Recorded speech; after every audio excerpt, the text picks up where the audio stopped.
내가 처해 있는 곳이, 제가 항상 그랬죠. 내가 서 있는 곳이 뭐다? 사명이다. 내가 오늘 어디에 서 있는지를 잘 생각해 보세요. 내가 어느 직장에 가 있습니까? 그 직장에 하나님이 보내시고, 또 내가 어느 곳에 서 있다. 그것은 하나님께서 내게 사명을 주신 거예요. 그렇기 때문에 나를 거기에 보내신 거라고 믿으시기를 바랍니다. 오늘 밤 10시에 이제 카타르 월드컵 이제 2차전, 대한민국과 이제 가나와의 경기가 있는데, 이 가나와의 경기뿐만 아니라 12월 3일 밤에 있을 이 포르투갈 경기까지 승리를 해서 우리 온 국민의 염원인 16강 또 그 이상을 넘어서 8강까지 꿈이 이루어질 수 있기를 소망합니다.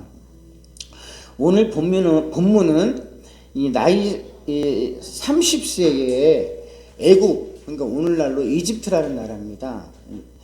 이 애굽의 이제 국무총리가 된 사람 이야기입니다.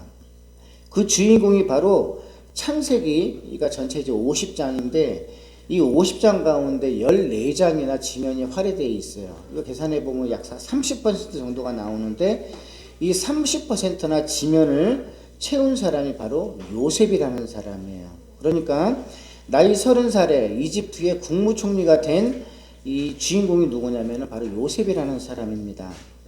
요셉은 이삭의 아들 야곱의 11번째 아들이에요. 이삭의 아들 야곱의 11번째 아들입니다.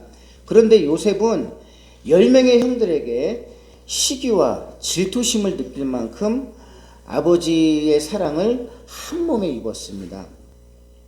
뿐만 아니라 17살의 요셉이 이 하는 일은 형들에게 또 미움을 받을 만 했어요. 왜 그러냐면 아버지의 뜻에 따라서 각 지역에 흩어져서 가축을 먹이는 형들이 열심히 일하면서 자신의 할당량을 잘 채우고 있는지, 아니면 꾀를 부리거나 오늘날 속된 말로 농땡이를 부리는지, 이거를 감시 감독하면서 아버지께 보고하는 일이 바로 요셉이 하는 일이었어요.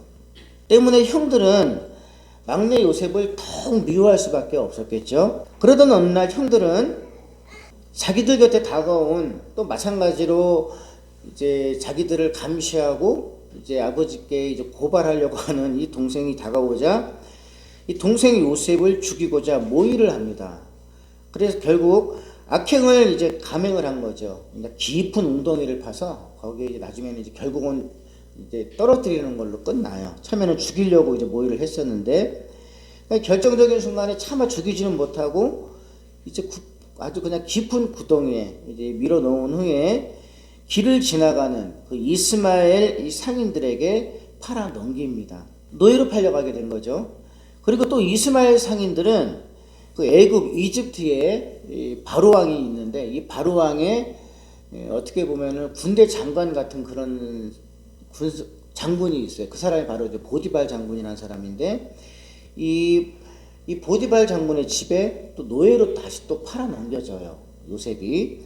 그러나 요셉은 너무도 성실하고 또 긍정적인 소년이라서 열심히 일한 덕분에 이 보디발 장군의 마음에 들어서 그 집안, 온 집안일의 총책임을 맡아서 맡겨질 만큼 정말로 이렇게 신임을 얻어요. 그래서 이제 그 집안의 이제 집사로 이렇게 직책을 맡게 됩니다. 하지만 요셉의 행복은 너무나 또 짧습니다. 어느 날 보디바 장군의 아내가 너무나 잘생긴 청년 요셉을 보고 이제 흠모를 해서 유혹을 해가지고 동침을 원합니다. 그러나 요셉이 이제 하나님을 믿는 사람이잖아요. 강하게 거부한 탓에 이제 보디발의 아내가 모욕감을 느끼죠. 모욕감을 느낀 나머지 보디발 장군의 아내가 이제 보디발에게 이제 요셉이 자기를 강간하려고 했다고 강간 미수죄로 고발을 하는 거예요. 그래서 요셉이 결국은 아무 죄도 짓지 않았는데 결국은 모함을 뒤집어 쓰고 누명을 쓰고 이제 감옥으로 이제 들어가게 됩니다. 그 당시 감옥은 지금하고 달라요. 감히 상상도 못해요. 짐승들이나 들어갈 수 있는 아주 깊이 땅을 파가지고 그 환경 자체가 이름 말할 수 없는 거죠. 그리고 뭐 징역이 몇 년이라고 이렇게 내려진 것도 아니고 그냥 뭐 왕이 어느 날 갑자기 뭐 사면해주면 사면되는 거고 아니면 거기서 그냥 병이 들어서 죽거나 이럴 수밖에 없는 상황이니 그 나이가 든 사람도 아니고 이제 한참 젊고 미래를 바라보는 그 젊은 입장에서는 얼마나 죽을 것 같았겠을까요? 그 인생 자체가. 그러나 그럼에도 불구하고 요셉은 그때 형들에게 배신을 당하고 또 노예로 팔려가지고 부모님과도 생이별을 하게 되고 또 강간 누명을 써서 감옥에 갇혀서 고난과 그런 슬픔 속에서도 약 13년 만에 나이가 30살이 되는 해에 고대 근동 지방을 호령하던 최강대국이었죠. 이제 애굽, 이집트라는 나라가 거기에 국무총리로 등극을 하게 돼요. 놀라운 일 아닙니까? 이게 바로 하나님이 하시는 일이라는 거예요. 그렇다면 어째서 이러한 일이 가능했을까요? 첫째로 흔들림 없는 꿈 때문이었습니다. 요셉이 타국의 총리가 될 수 있었던 것은 어디나 하나님이 주신 언제까지나 하나님이 주신 이 꿈을 잊지 않았다는 것 때문인데 요셉은 어릴 때부터 비전이 분명했어요. 그것은 어린 시절 하나님이 자신에게 보여주신 꿈을 믿었기 때문입니다. 요셉에게 보여주신 꿈은 해와 달과 11별들이 자신에게 절을 하는 꿈이었어요.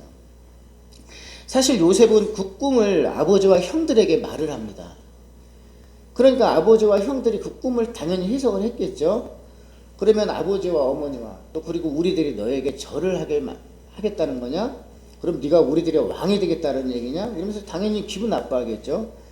그래서 아버지한테도 꾸준함을 듣고 형들도 굉장히 이제 미워하게 되는 거죠.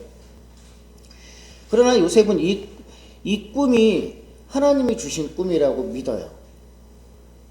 그리고 이 꿈이 비전이 되어서 노예로 팔려가는 슬픔과 감옥에 갇히는 그런 암흑 같은 인생 속에서도 결국 시와 낙담에 빠지거나 하지 않고 견뎌내더라는 얘기예요. 뭐 때문에? 이 꿈 때문에. 하나님이 분명히 이 꿈을 그대로 이루어 주실 거야. 이 과정도 분명히 통과하게 될 거야 라는 이게 바로 여러분 믿음이에요. 하나님은 우리 각 사람에게 각자 다 계획이 계시고 다 꿈을 계시고 사용하시려는 각자 다 사용을 하셔요. 그걸 믿으라는 거예요. 어떠한 역경이 있어도.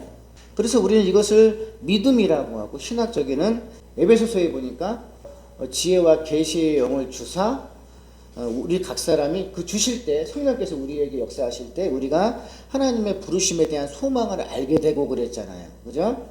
그러니까 요셉은 이 꿈을 가지고 하나님이 자기를 부르셨다라는 이 소망을 늘 지키고 있었다라는 얘기예요. 그러니까 이게 바로 콜링이고 소명이라고 그러는 거예요. 부르심에 대한 확신이라는 얘기예요. 이걸 가지셔야 돼요. 하나님이 반드시 나를 일으키실 거야 하는. 요셉은 하나님께서 자신에게 보여주신 그 꿈을 믿고 전혀 흔들리지 않았다라는 것입니다. 다시 말해서 요셉은 그 꿈이 하나님이 주신 게 맞다면 자신의 인생이 결코 여기서 끝이 아니라는 것을 믿었다는 거예요. 내 인생이 여기서 끝이 아니에요. 과정인 것이지. 여러분 우리도 이와 같은 믿음과 꿈과 비전이 있기를 소망합니다. 사실 저도 나이 20살 때 하나님께서 보여주신 꿈과 계시 그거 하나 때문에 사실은 지금까지 뭐 오늘 이 자리에 서기까지 약 30년 동안 저도 숱한 뭐 어떤 변수도 있었고 때로는 낙심할 때도 있고 우울감을 느낄 때도 있고 그 다음에 인생의 나락으로 떨어질 때도 있고 그랬지만 하나님께서 20살 때 저한테 보여주신 그 꿈과 그 계시 그거 하나 때문에 저도 요셉처럼 끝까지 믿었었어요. 믿었더니 그 꿈과 계시를 주신 이후 딱 20년 만에 목사가 되었고 또 20년 만에 그 꿈이 이루어진 것입니다. 여러분 하나님을 믿는 사람들에게는 먼저 하나님께서 부르셔요.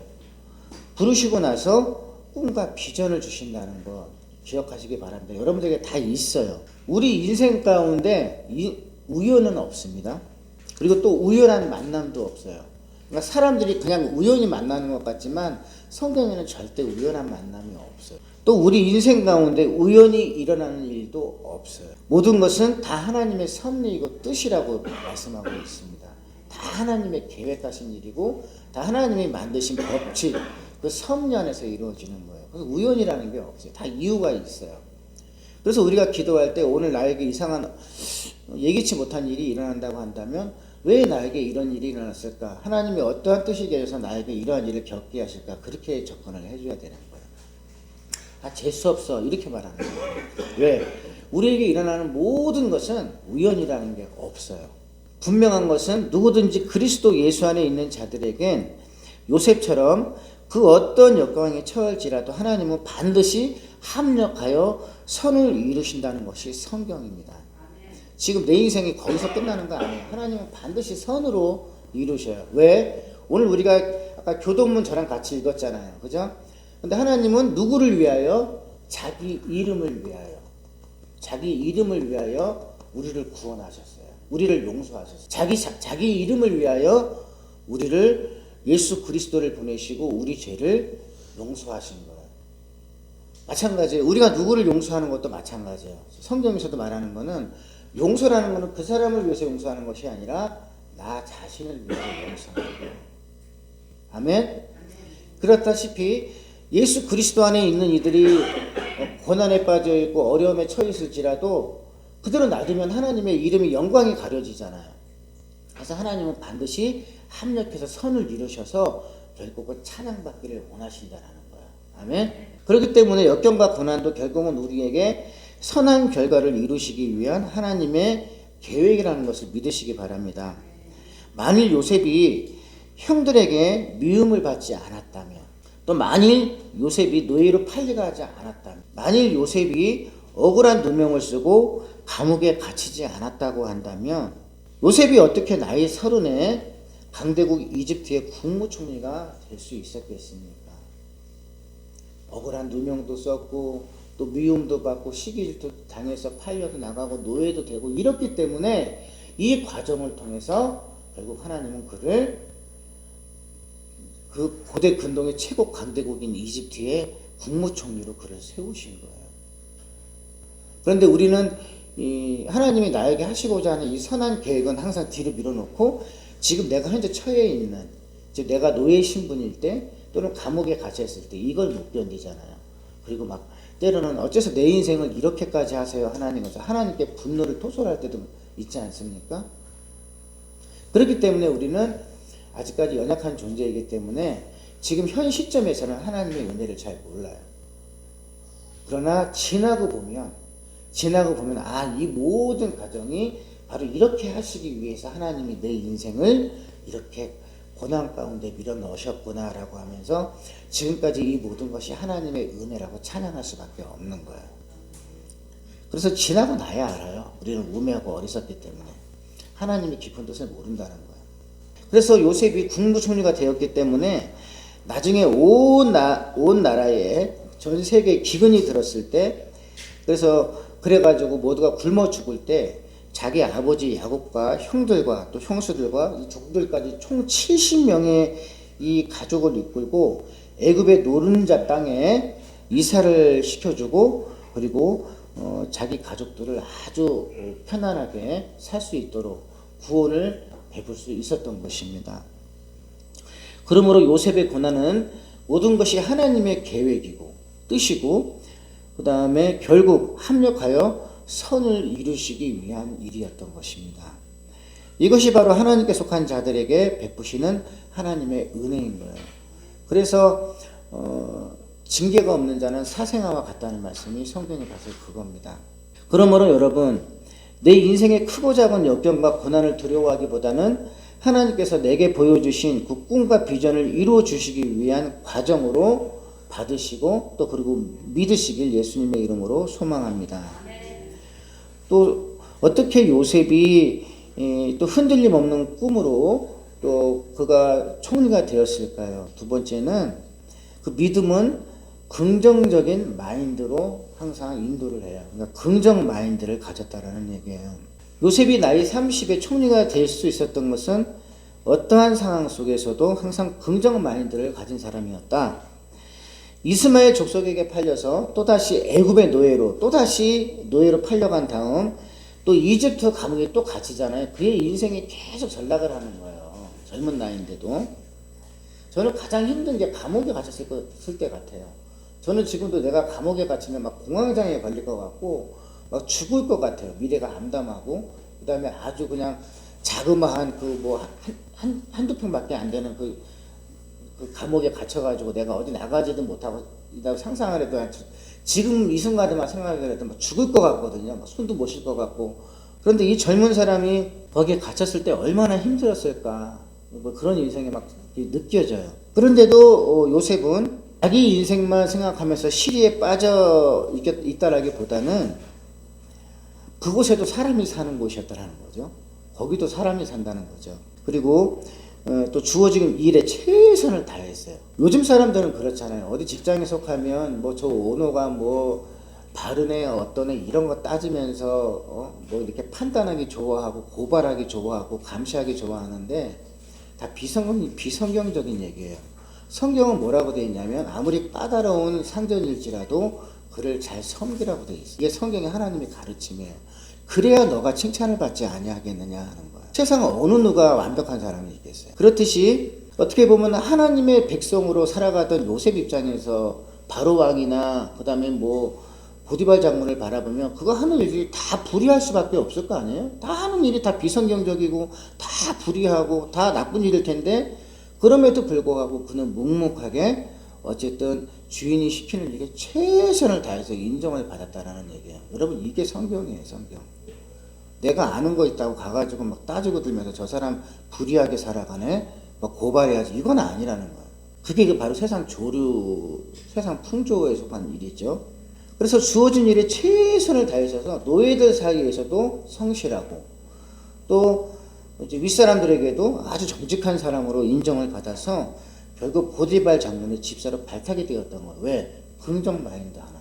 그러니까 긍정 마인드를 갖고 있었다는 것은 뭐냐면 바로 본인이 자기 미래가 여기서 끝나지 않을 것이라는 것을 믿었다라는 거예요. 사람이 그렇잖아요. 내 미래가 더 이상 없어 끝이야 그러면 좌절하게 되고 막 사는데 내 미래가 어쨌든 하나님이 주신 그 소망이 있어. 난 여기서 끝이 아니야.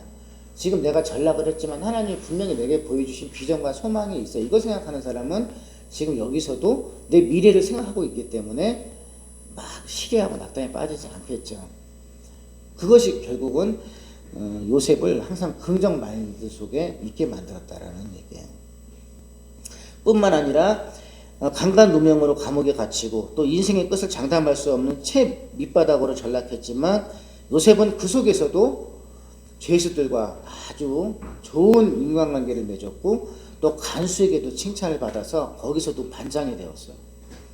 또 죄수들에게도 인정을 받을 만큼 모험적인 그러한 대인관계가 좋았다라는 거예요. 그러니까 아무리 범죄 속으로 들어가서도 난 쟤들하고 달라 이러면서 나는 믿는 사람이야 나쁜 놈들 이렇게 하지 말라는 얘기죠. 어디든지 사람이 살아가는 것이고 어디든지 불의한 사람도 있는 거예요. 그러나 항상 그 사람들 입장에서 친절을 베풀고 하다 보면 그 사람들에게도 아무리 나쁜 죄수들 중에서도 인정을 받고 좋은 사람으로 항상 이렇게 신뢰를 받게 된다라는 얘기예요. 이처럼 요셉은 늘 긍정 마인드를 가지고 있다는 것이고 또 역경 속에서도 그가 긍정 마인드가 가능했던 것은 항상 꿈을 주신 하나님께 대한 이 믿음이 가능케 했던 것입니다. 그것을 가능케 했다라는 거예요. 다시 말하면 분명히 하나님께서 때가 차면 어떠한 계기를 통해서 자기에게 기회를 주실 것이라고 믿었던 것이죠. 사실 저도 이걸 보면서 저도 예전에 살아갈 때 이런 생각을 했거든요.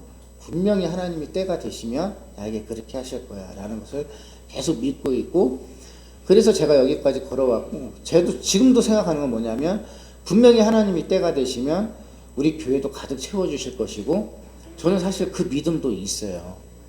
있는데 가끔 제가 낙심하는 이유는 아직까지 인간적인 그러한 연약한 본성이 있기 때문에 조급해하는 거예요.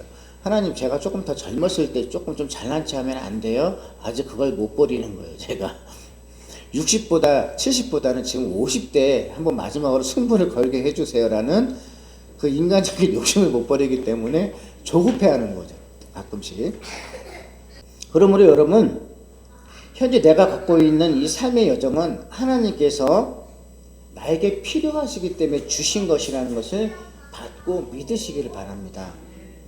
그래야 하면 반드시 하나님은 선한 결과를 이루어 주셔요. 그런데 지금 내가 나에게 주어진 이 환경을 막 막 그냥 부정적으로 받아들이고 막 함부로 살아버리면 이 고난이 더욱 어떻게 될까요? 길어질 수밖에 없어요. 하나님이 계획하신 게 5년이면 되는데 10년으로 길어지고, 또 하나님이 계획하신 게 또 그래서 그러면 10년 너가 그렇게 하니 10년으로 내가 찍어줄겠는데 또 20년이 될 수 있다라는 얘기야. 결국은 그래서 나이 들어가지고 나중에 이제 결국은 그래서 운명에서 그냥 조용히 천국 가는 것밖에 없는 그런 인생이 될 수도 있어요. 그래서 항상 하나님을 믿으시고 긍정 마인드를 가지시기를 바랍니다. 지난 한 주간 저는 선한 분노, 악한 분노라는 또 새로운 신간책을 하나 또 구입을 해가지고 읽기를 시작했는데 아주 재밌더라고요. 대부분 책들이 뭐 내용도 좀 비슷비슷해요. 근데 이제 분노를 유발시키는 인자 중에 하나가 또 스트레스인데, 그러니까는 스트레스가 항상 우울증도 유발하고 또 우울증과 스트레스가 결국 분노로 가요. 그러니까 스트레스는 또 여러 요인들 가운데 항상 분노가 끌어오르게 만들고, 또 그 화가 장기가 되면 결국 인간의 생체가 망가지게 만든답니다. 그러니까 인간이 이게 생체가 망가지는데 그 인간의 생체는 크게 세 부분으로 나눠진다고 하더라고요. 그게 뭐냐면 이제 중추신경계, 그다음에 내분비계, 면역계 이렇게 돼 있대요. 그런데 이게 뭘로 망가지냐 그러면은 분노로 망가진대요. 분노로. 화를 낼수록, 저도 화를 내고 나면 며칠 동안 머리가 아파요. 머리가 아프고 막 잠도 안 오고 가슴이 뛰고 막 이러거든요. 그러니까 엉망이 되더라고요. 그러니까 중추신경계는 뭐냐면 바로 제일 먼저 뇌하고 척수하고 연결이 되는데, 이게 일체적으로 제일 먼저 연결이 되는 게 화를 내거나 막 분노를 폭발하면 제일 먼저 뇌하고 척수 쪽으로 연결이 된다는 거죠. 그 두 번째는 고혈압, 당뇨, 염증 수치가 또 높아진대요. 이게 또 망가진답니다. 그 다음에 세 번째는 이제 면역계가 떨어지는 거예요. 잠도 안 오고 뭐 불면증에 시달리게 되고 뭐 그런 게 막 짜증나게 되고 막 이렇게 되는 거예요. 그래서 결국은 중병에 걸리게 된다는 거죠. 이게 또 나오는 거죠. 그래서 결국은 뭐냐면은 항상 신앙인들은 긍정적인 마인드로 우리 마음을 컨트롤할 수 있어야만 된다는 거예요. 물론 저도 그 과정을 겪고 있는 이제 과정 중에 하나지만 이렇게 해야 된다라는 얘기입니다. 그러니까 긍정적인 면에서 약간의 스트레스는 오히려 동기를 부여하고 삶의 성취감을 높여주는 그런 역할도 하지만, 그러나 늘 부정적인 생각을 가진 사람에게는 또 이 스트레스가 다르다는 거죠. 그러니까 긍정적인 사람에게는 스트레스가 오히려 좋게 올라간대요. 막 굉장히 삶의 의욕도 부여하고 성취감을 준다는 거죠. 그러나 부정적인 사람이 스트레스를 받았을 때는 늘 분노와 질병으로 작용한다는 거예요. 그렇기 때문에 우리가 건강하게 살려고 그런다면 제일 먼저 내 마음을 긍정 마인드로 바꿔야만 된다는 거죠. 그러므로 스트레스가 문제가 아니라 스트레스를 받아들이는 그 사람의 마음밭이 중요하다, 이 얘기인 것입니다. 그러니까 요셉 입장에서는 아무리 어려운 역경에 처해 있어도 분노하거나 스트레스를 받지 않더라는 거예요. 그리고 결국은 자기를 배신한, 그리고 노예로 팔아넘긴 형들을 다 용서하잖아요, 요셉은. 그게 가능할 수 있었다는 거예요. 용서도 그래서 가능한 거예요. 내 마음이 건강해야 용서가 가능하죠. 요셉은 우리들이 객관적으로 보게 되면 누가 봐도 당연히 시리와 낙담, 또 복수심, 적개심을 갖는다고 해서 우리가 저 사람 너무 심했어, 그렇게 생각할 사람은 없을 거예요. 그런 인생을 살아온 사람이니까. 또 내 인생을 왜 이렇게 힘들게 하십니까? 그러면서 하나님을 원망하고 분노할 수도 있을 거예요. 그런데 오히려 늘 긍정적인 마인드로 사람들에게 뭐 죄수를 만나든 누구를 만나든 노예들끼리든, 그러니까 내 인생이 어떻게 이렇게 전락했어, 나 너 같은 애들하고 말하기 싫어, 내가 어떤 사람인데, 이렇게 하지 않았다라는 거죠. 내가 그래도 이러한 가문에 이러한 집안 소생이고 이런데 내가 너희들하고 지금 말 섞으신 분인 줄 알아? 그러면서 내가 여기 있다고 지금 너희들하고 똑같은 자리, 이렇게 생각하지 않은 거예요. 노예들하고 있을 때는 똑같은 노예들 입장에서 그들에게 칭찬받는 위치에 최선을 다하고 그들에게 배려하고 친절을 베풀었고, 감옥에 들어갔을 때는 그래도 내가 또 마찬가지로 이런 신분인 줄 알아? 내가 너희들처럼 그런 악한 놈인 줄 알아? 나는 죄가 하나도 없이 여기 들어온 사람이고 내 신분이 어떠한 사람인데, 이렇게 하지 않았어요. 오히려 거기 들어가서 감옥에 들어온 사람을 위로하고 친절을 베풀고 그리고 막 꿈을 해석해주고 막 이러니까 오히려 많은 사람들에게 존경을 받았다라는 거예요. 여러분 이게 하나님께서 원하시는 바로 모습이라는 거예요. 내가 어디에 처해, 그러니까 내가 처해 있는 곳이, 제가 항상 그랬죠. 내가 서 있는 곳이 뭐다? 사명이다. 내가 오늘 어디에 서 있는지를 잘 생각해 보세요. 내가 어느 직장에 가 있습니까? 그 직장에 하나님이 보내시고 또 내가 어느 곳에 서 있다. 그것은 하나님께서 내게 사명을 주신 거예요. 그렇기 때문에 나를 거기에 보내신 거라고 믿으시기를 바랍니다. 그래서 요셉처럼 항상 누구에게나, 어느 누구에게나 항상 섬기는 입장이 되고, 그 다음에 항상 친절을 베풀고 신뢰받는, 존경받는 사람들이 되도록 합시다. 자, 세 번째로 하나님이 요셉의 인생을 바꿨어요. 그리고 나서 총리가 되었습니다. 어떻게 바꿨을까요? 볼까요? 감시, 감독, 고발하는 인생에서 섬김으로 바꿔버리셨어요. 뭘까요? 요셉이 17살 때 아버지에게 부여받은 임무는 뭐였어요? 형들을 감시하고 감독하고, 아버지 첫 번째 형이요 가가지고 그냥 양들하고 뭐 풀어놓고 앉아가지고 혼자서 그냥 노래 부르고 잠자고 밥 까먹고 그러다가 왔어요. 아버지 둘째 형은 열심히 하는데 넷째 형이요 저렇게 해놓고 나가지고 다 풀어놔가지고 좀 감당이 안 돼요. 이렇게 고발하는 인생을 살아왔단 말이죠. 그래서 자기 아버지가 진노해가지고 이놈의 자식이 막 내버제 너는 유산 안 줘 막 이렇게까지 하는 이제 그런 입장에서 산 거예요. 칭찬을 너무 자기 아빠한테 아주 편애를 받으면서. 그런데 하나님이 요셉이 주신 건 꿈 하나밖에 없었고, 그리고 요셉이 결국은 이제 그렇게 노예로 팔려가고 또 노예로 팔려가고 감옥에 갇히면서 이제 요셉의 인생이 바뀐 거예요. 어떻게 바꿨을까요? 하나님이 감시 감독하고 남을 고발하는 입장에서 섬기는 삶으로 바꾸셨어요. 여러분 요즘 사람들 그냥 어디 가면은 꼭 그냥 본인이 감시하는 것 같죠? 요즘에는 그냥 막 어디 고발하는 거 참 잘하잖아요.